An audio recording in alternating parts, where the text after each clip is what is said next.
દિવ્યા, દિવ્યા, ક્યાં ગઈ? હા ભાઈ. ક્યાં ગઈ હતી? ક્યારનો તને બોલાવું છું.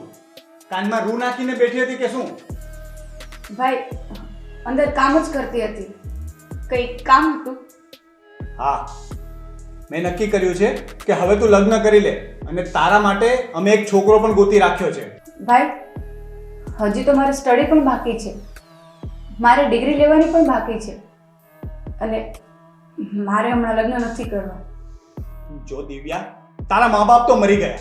હવે તારી બધી જવાબદારી અમારી ઉપર આવી ગઈ છે. એટલે તને કહું છું, તું ચૂપચાપ લગ્ન કરી લે. ભાઈ થોડો સમય તો આપો. ના, પછી આવું ઠેકાણું ક્યારેય નહીં મળે. અને જો અમારી પાસે એટલા પૈસા પણ નથી કે તારું કરિયાવર કરીએ. અને જો અમે તારા કરિયાવર પાછળ બધો ખર્ચો કરીશું તો મારી સગી બેન માટે કંઈ નહીં વધે. મારે એના માટે પણ કંઈક તો બચાવીને રાખવું પડશે ને. ભાઈ હું પણ તારી બેન જ છું ને, તો આમાં સગા પારકાનું ક્યાં આવ્યું? ના, તું એ ના ભૂલ કે તું મારા પપ્પાના ભાઈની દીકરી છે. આ તો ગામની નાકની શરમને લીધે અમે તને અહીં રાખી છે. બાકી અમે કોઈ અહીં ધર્મશાળા નથી ખોલી કે જેને તને ઘરે લઈ આવીને રાખીએ. સમજી? મા બાપ વગરની દીકરીઓ હંમેશા કેમ બધાને બોજરૂપ લાગે છે? હું બસ હવે આ ઘરમાંથી છૂટવા માંગુ છું. અને હા, છોકરાવાળા વગર દહેજે લગ્ન કરવા રાજી થઈ ગયા છે. તો છે ને, મોંઘા મોટે લગ્ન કરી લે. સારું ભાઈ, તમે જ્યાં કહેશો ને ત્યાં હું લગ્ન કરી લઈશ.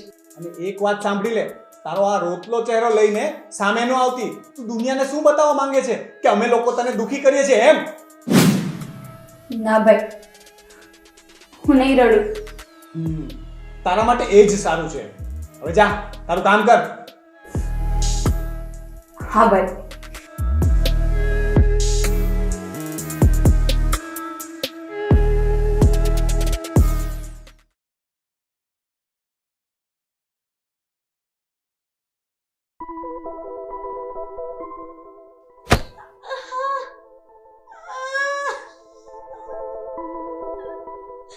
દિવ્યા, એ દિવ્યા, મમ્મી શું થયું તમને? થાય શું? આ તે પાવડર વાળા પાણીથી પોતું માર્યું. એક કામ તારાથી બરાબર નથી થતું. હું આ લપસી ગઈ અને કમર મારી ભાંગી ગઈ. Sorry mummy. સોરી વાળી, આ તારા અધૂરા કામના લીધે મારી આ કમર ભાંગી ગઈ. પણ મમ્મી તમે રસોડામાં શા માટે આવ્યા? કઈ કામ હોય તો મને સાથ પડાય ને, હું આવી જાત. હું તારા સસરા માટે ચા બનાવવા આવી હતી, પણ મરે તારે તો કોઈ કામ પૂરું કરવું જ નથી ને.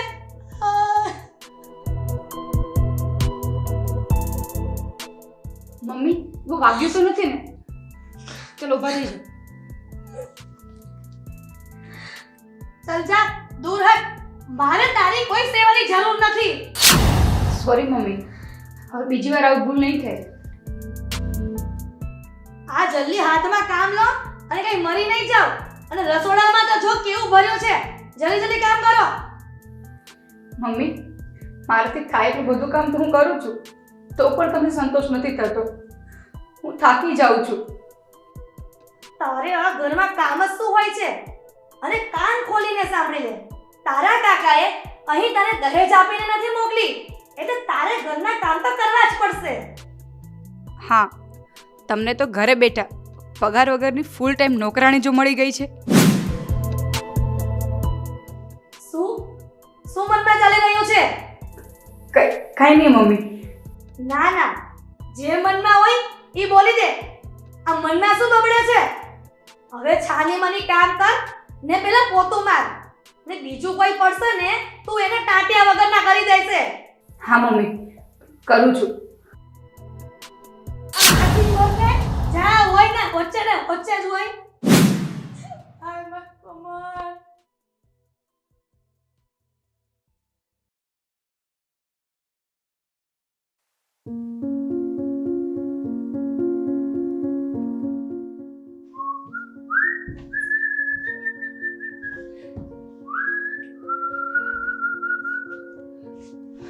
અંશ આજે તમે ફરી દારૂ પીને આવ્યા છો ને? હા, દારૂ પીને મને સુકૂન મળે છે. ઘરમાં આવીને તારું ડાચું જોવું એ કરતા બહાર દારૂ પીવો સારો. પણ અંશ, તમારા નાના ભાઈનું જોણ ચાલે છે. છોકરીવાળા ઘર જોવા માટે આવ્યા હતા. તમારે ઘરે રહેવાને બદલે તમે દારૂ પીવા ચાલ્યા ગયા હતા. તો તારે શું? હું મારા મનનો માલિક છું. જ્યારે મનમાં આવશે ને ત્યારે દારૂ પીશ, પણ તારે શિખામણ આપવાની જરૂર નથી. પણ ઘરે મહેમાન આવ્યા હોય અને પૂછે તો ખરાબ લાગે ને અંશ. એ અમારા મહેમાન છે, હું જોઈ લઈશ, સમજી? પણ અંશ, તારી જીભડી હમણાં બહુ વધી ગઈ છે. તારી જીભ પર લગામ રાખ. મેં તારી પાસે શિખામણ માગી શિખામણ તો ચૂપ મર, સમજી? સારું, જેવી તમારી ઈચ્છા. મારી ફરજ હતી તમને ચેતવણી આપવાની. કાલે સવારે ધીરજી માટે. અરે ચૂપ મર ને! આવ્યો ત્યારનું બકબક ચાલુ કરી દીધું છે. માણાને ઘડીક પણ શાંતિ નહીં. ઓફિસમાં બોસનું ભાષણ અને ઘરમાં તારું બકબક સાંભળીને હું થાકી ગયો છું. હવે ચૂપ મર, નહીં તો હું તને તારા બાપ પાસે મોકલી દઈશ.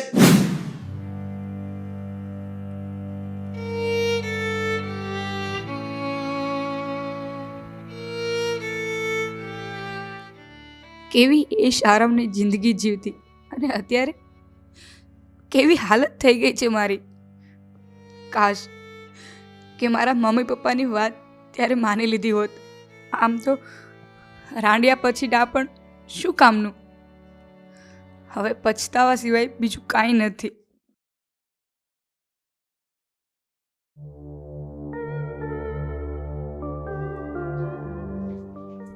મમ્મી, આલો પ્રસાદી. ઓ મહારાણી ઉઠી ગયા? પડી ગઈ તમારી સવાર? મોડી કેમ ઉઠી?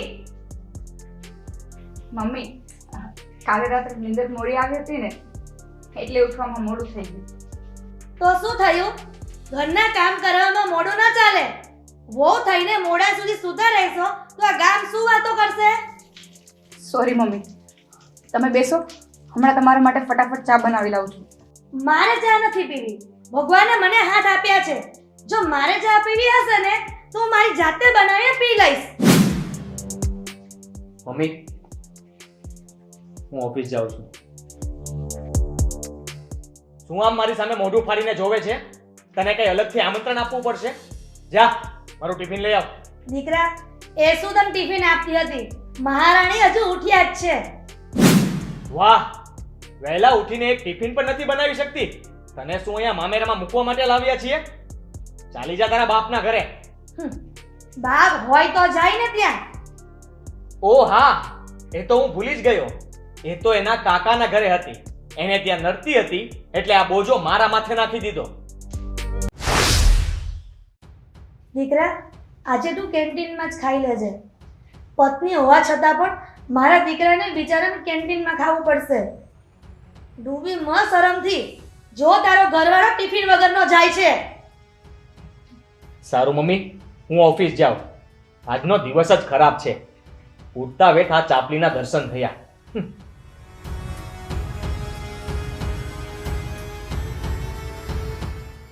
હવે આ રોદડા રોવાનું બંધ કરો અને કામે વળગો. હા મમ્મી, ખરું છું. અને હા સાંભળ, મારી આજે ફ્રેન્ડ આવવાની છે, એના માટે નાસ્તો બનાવી રાખજે. જા અહીંયાથી. મમ્મી, હજી ઘરના વાસી કામ પડ્યા છે. હું નાસ્તો બનાવું કે પછી ઘરના કામ કરું? તમે આજે બહારથી નાસ્તો મંગાવી લ્યો ને. કેમ? આ પૈસા બધા ઝાડ પર ઉગે છે? સમોસા ને કચોરી જાતે બનાવી નાખ, પછી કામ કર્યા કરજે. સારું મમ્મી.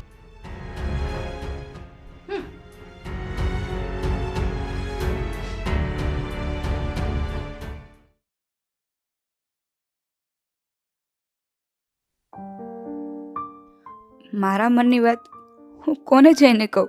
મારો પતિ પણ મારું સાંભળતો નથી. સાસુ પણ કામવાળીની જેમ માને છે. મારું તો કોઈ પોતાનું નથી રહ્યું. મમ્મી પપ્પાના એક્સિડન્ટ પછી તો મને સૌ નોંધારી મૂકીને જતા રહ્યા છે.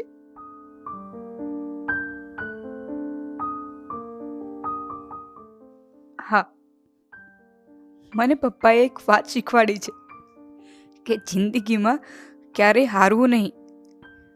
ગમે તેવી પરિસ્થિતિ હોય, હંમેશા દિલ જવાબ ના દે ને ત્યારે મગજથી કામ લેવું. આ વાત મારા મગજમાં કેમ ના આવી? ભગવાન બધા રસ્તા બંધ કરી દે ને ત્યારે એક દરવાજો ખોલે જ છે. હા, હવે મારે વિચારવાનું રહ્યું કે હું શું કરું. હા, એક જ રસ્તો છે મારી પાસે આ નર્કમાંથી છૂટવા માટે. આ કરવું જ પડશે મારે.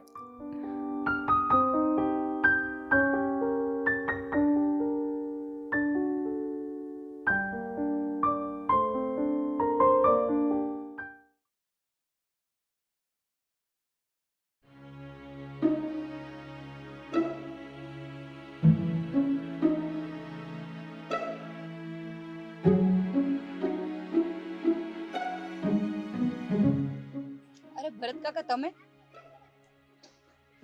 અરે દિવ્યા, તું અહીંયા?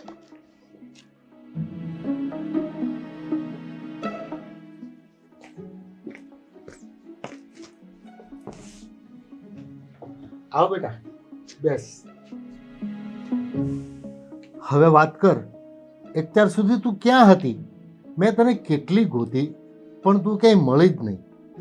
મારા મમ્મી અને પપ્પાના ગુજરી ગયા પછી કાકા મને એમના ઘરે લઈ ગયા અને ત્યાંથી એમણે એક દારૂડિયા સાથે મારા લગ્ન કરાવી દીધા. ત્યાંથી હું મહા મુસીબતે ભાગીને અહીંયા આવી છું કાકા. સારું થયું દીકરી, તું અહીં આવી ગઈ. તારા પપ્પાનું એક્સિડન્ટ થયું ને ત્યારે હું બહારગામ હતો અને હું આવ્યો ત્યાં સુધીમાં તો તને પણ લઈ જવામાં આવી હતી. કાકા, હવે હું શું કરું? ક્યાં જાઉં? તમે મારા પપ્પાના પાક્કા મિત્ર હતા એટલે મને એક જ રસ્તો સૂઝ્યો અને હું અહીંયા આવી ગઈ. બેટા, મેં ધંધા માટે તારા પપ્પા પાસેથી 15 લાખ રૂપિયા ઉછીના લીધા હતા. એ પણ મારે તને જ આપવાના છે. અને તને ખબર ન હોય તો હું કહું કે તારા પપ્પાએ તારા માટે 20 લાખની ફિક્સ ડિપોઝિટ મૂકેલી છે તારા ભણતર અને લગ્ન માટે.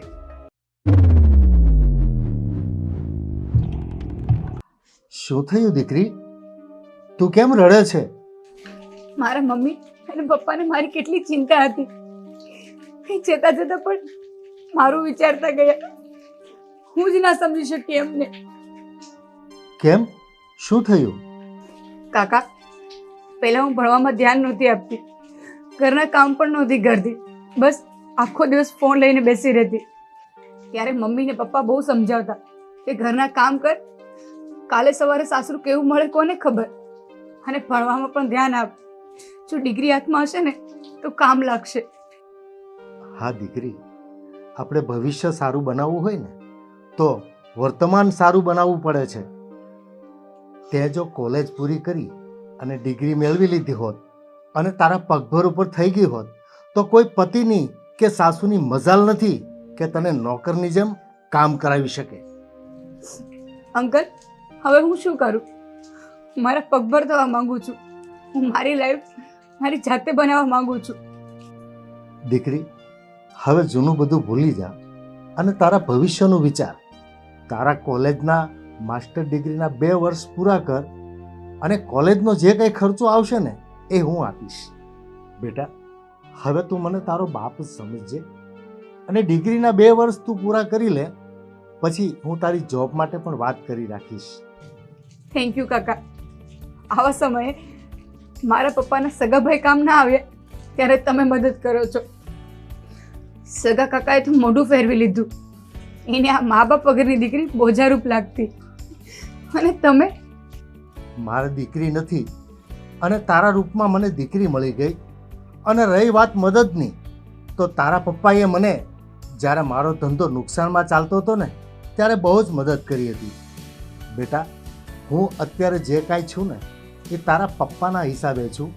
બાકી તો હું ક્યારનો રોડ ઉપર આવી ગયો હોત. લોકો સાચું જ કહે છે કે વડીલોના પુણ્ય ક્યારેક એમની છોકરાઓને આડા આવે છે. અને આજે મેં જોઈ પણ લીધું કે મારા પપ્પાએ કરેલી મદદ આજે મને એક મદદ રૂપે મળી ગઈ. હવે બેટા આંસુ લૂછી લે અને અંદર જા.